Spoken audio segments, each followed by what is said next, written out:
The Arizona sun, a relentless forge, hammered down on Caleb Thorne's solitary ranch, bleaching the already sun-baked earth a paler shade of desolation.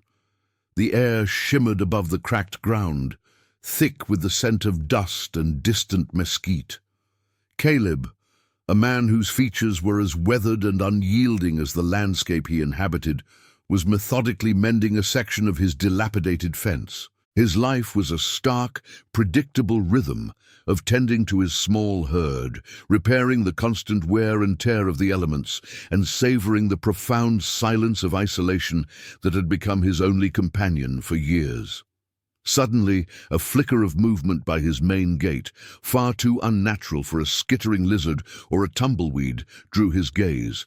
His hand instinctively went to the worn grip of his holstered revolver. As he cautiously approached, the shape became clearer, then horrifyingly so. It was a girl, or rather a young woman, lying crumpled at the base of his gate, completely exposed to the merciless sun. Her skin was unnaturally pale, almost luminous against the dark earth, and the undeniable swell of her belly spoke of a life being carried within her. But it was the crude, defiant message scrawled in charcoal across the gatepost that chilled him to the bone. Not wanted. The words, stark and brutal, screamed of a deliberate, cruel abandonment. Caleb, who had witnessed the raw edges of humanity throughout his tough life in the West, felt a familiar, cold knot tighten in his gut. His first instinct was caution. Taking in a stranger, especially one in such a vulnerable state, was an immense risk in a land where trust was a luxury few could afford. His solitude was a shield, protecting him from the complicated mess of human connection. Yet the sheer helplessness of the girl, the desperate plea in her unconscious form, tugged at a buried chord within him. He saw not just a burden, but a profound, unasked question. With a grunt, he unslung his heavy duster, the garment that had protected him through countless desert storms, and gently laid it over her exposed form. He then carefully, almost reverently, scooped her up. She was lighter than he expected, yet the weight of her pregnant body felt immense in his arms, a sudden, unexpected responsibility. Carrying her towards his small, Spartan cabin, the dust swirled around them like a restless spirit, marking the instant his solitary world was irrevocably shattered. Inside, he laid her on his narrow cot, her breath a shallow, ragged whisper. The next hours were a blur of practical, urgent tasks, fetching cool well water, gently cleaning the scrapes on her delicate skin, and trying to fathom the depths of cruelty that had led her to his doorstep.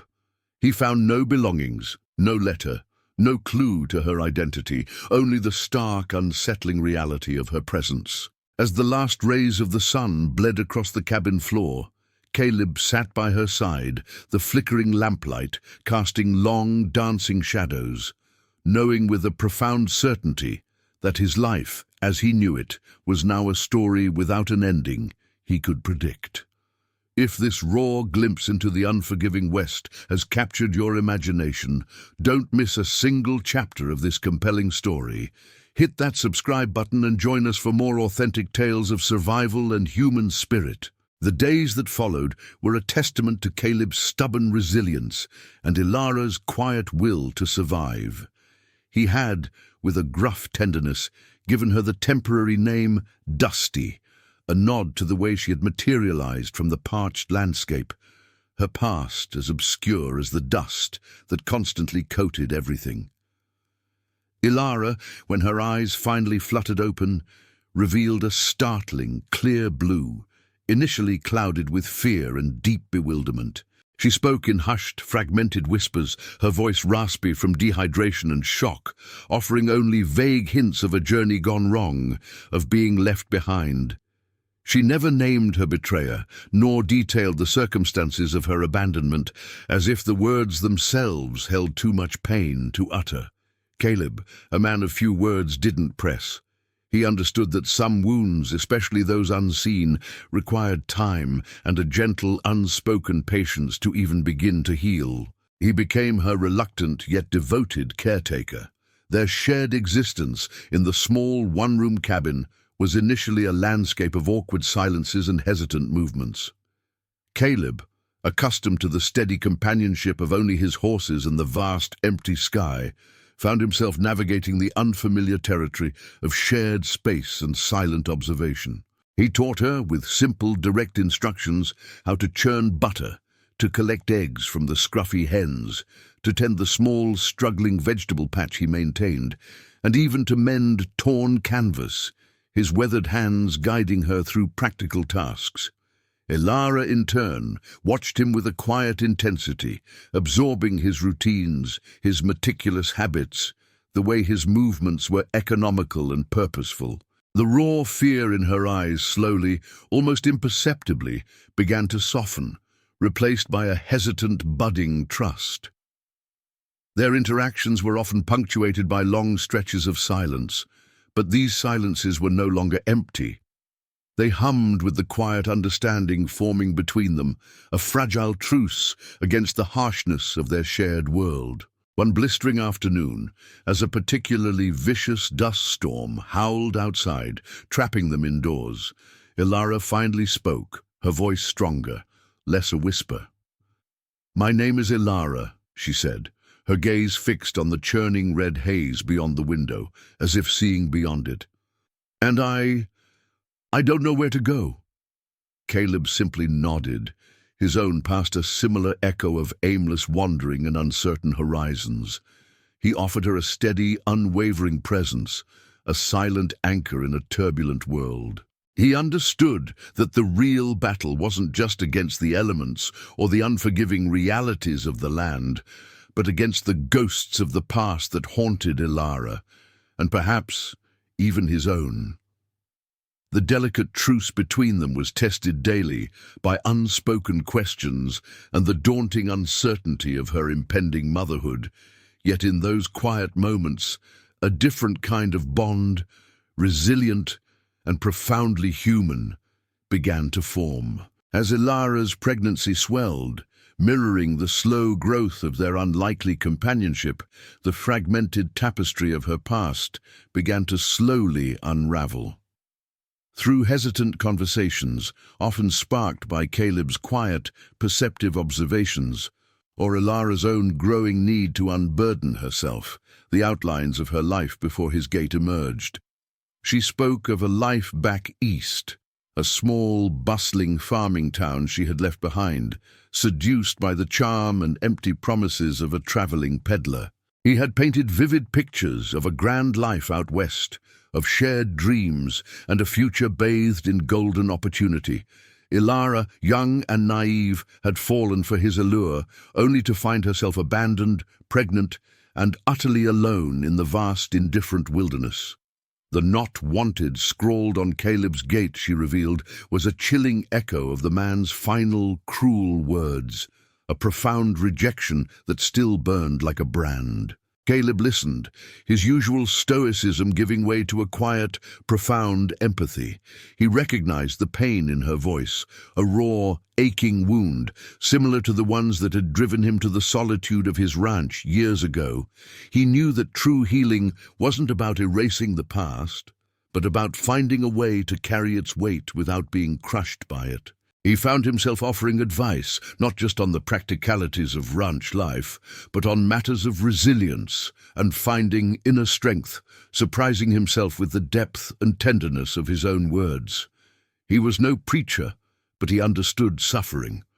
Their bond, once tenuous, was now solidifying into something deeper than mere necessity. Ilara, though still bearing the invisible scars of her betrayal, began to lean on Caleb, not just for shelter and sustenance, but for emotional support, for a steady presence that had been painfully absent from her life. She recognized in him a quiet kindness, a grounded strength that offered an unparalleled sense of security. Yet the shadows of her past lingered long and menacing. She fretted about the judgment of others, about the immense challenge of raising a child alone in a world that had already shown her such profound cruelty. Caleb, in turn, worried for her, for the innocent life she carried. and for the inevitable moment when her past might resurface, threatening the quiet sanctuary they had painstakingly built together. The West was an unforgiving land, and its long, unpredictable reach often brought back what you desperately hoped you had left behind. Is the tension of Ilara's past keeping you on the edge of your seat? Make sure you're subscribed to our channel so you don't miss how this story unfolds. Your support helps us share more powerful, realistic narratives. The day Ilara went into labor was as sudden and brutal as a desert flash flood.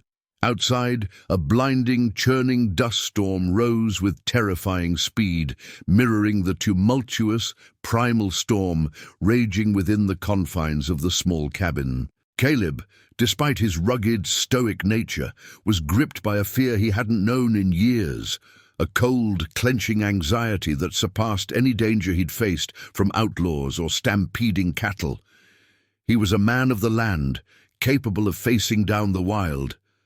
But this, the raw, visceral act of birth, was utterly new, terrifying, and completely beyond his control. Ilara, her face contorted in pain, leaned heavily on him, her grip surprisingly strong, almost desperate. He followed her whispered, strained instructions with an almost unnatural calm, his hands surprisingly gentle as he boiled water over the fire, fetched clean cloths, and wiped the sweat from her brow. He offered words of encouragement, his voice rough with an emotion he rarely displayed, a deep, resonant reassurance. Hours stretched into an eternity, filled with Ilara's guttural cries that tore at the very fabric of the cabin's silence, interspersed with Caleb's steady, unwavering presence. He witnessed a raw, primal strength in her he hadn't imagined possible, a fierce determination that defied her delicate appearance, a life force fighting to bring forth another. As the dust storm outside slowly began to subside, its fury fading into a dull roar, a new sound, piercing and utterly miraculous, filled the cabin, the first cry of a newborn, a girl. Caleb, exhausted but profoundly moved, carefully took the tiny, squirming bundle into his arms. Her minute hand instinctively curled around his calloused finger, a moment of profound, unbreakable connection. Ilara, weak but radiant, looked at her daughter, a tear tracking a path through the dust and sweat on her cheek. "Hope," she whispered, her voice fragile but firm. "Her name is Hope." In that sacred moment, amidst the lingering dust and the quiet, overwhelming joy, a new family was forged, not by blood, but by shared struggle, resilience, and an unspoken promise of fierce protection. The birth of Hope brought with it not just new life, but a new set of challenges and responsibilities, solidifying their fragile bond into something powerful and unbreakable. Months unfolded like the vast open plains, and the rhythms of Caleb's once solitary ranch shifted to accommodate the vibrant presence of its newest, smallest member. Hope, a lively, curious child with her mother's startling blue eyes, brought a light into the cabin that Caleb hadn't realized was profoundly missing. Her laughter, her first hesitant steps, her innocent babbling filled the spaces that had long been quiet, transforming the very air. Ilara, her strength fully returned and her spirit renewed, embraced motherhood with a fierce, protective love. She learned to ride a horse with confidence, to handle a rifle with steady aim, and to mend fences alongside Caleb, becoming an indispensable part of his daily life and the ranch's future. Their relationship, once that of a rescuer and the rescued, had blossomed into a true partnership, built on mutual respect, shared labor, and a deepening affection that spoke volumes without needing many words. Caleb, the lone cowboy who had long eschewed human connection, found himself no longer truly alone, his heart softened by the constant loving presence of Ilara and Hope. He reveled in teaching Hope to identify animal tracks, to appreciate the vast, star-strewn canvas of the night sky, and to find a peculiar beauty even in the harsh, rugged landscape they called home.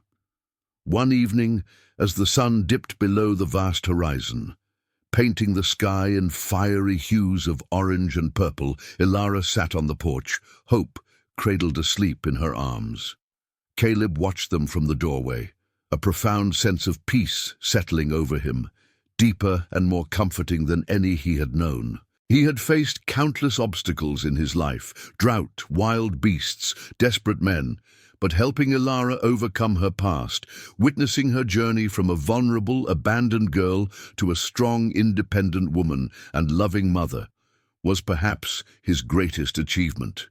The invisible scars of the past remained etched into Ilara's memory, but they no longer defined her. Instead, they served as a testament to her incredible resilience and capacity for love. The West was still a challenging place, filled with inherent uncertainties and potential dangers that could emerge from any dusty trail. But now, Caleb, Ilara, and Hope faced it together, a formidable unit forged in adversity. The crude "Not Wanted" scrawled on the gate had long since faded, weathered by the wind and rain, replaced by the vibrant laughter of a child and the quiet, unwavering strength of a family built on unlikely foundations. Their future was not without its inevitable trials, but as they looked out at the vast, open horizon, a new sense of purpose and a boundless sense of hope stretched before them, promising a future built on enduring love, shared resilience, and the indomitable spirit of the human heart.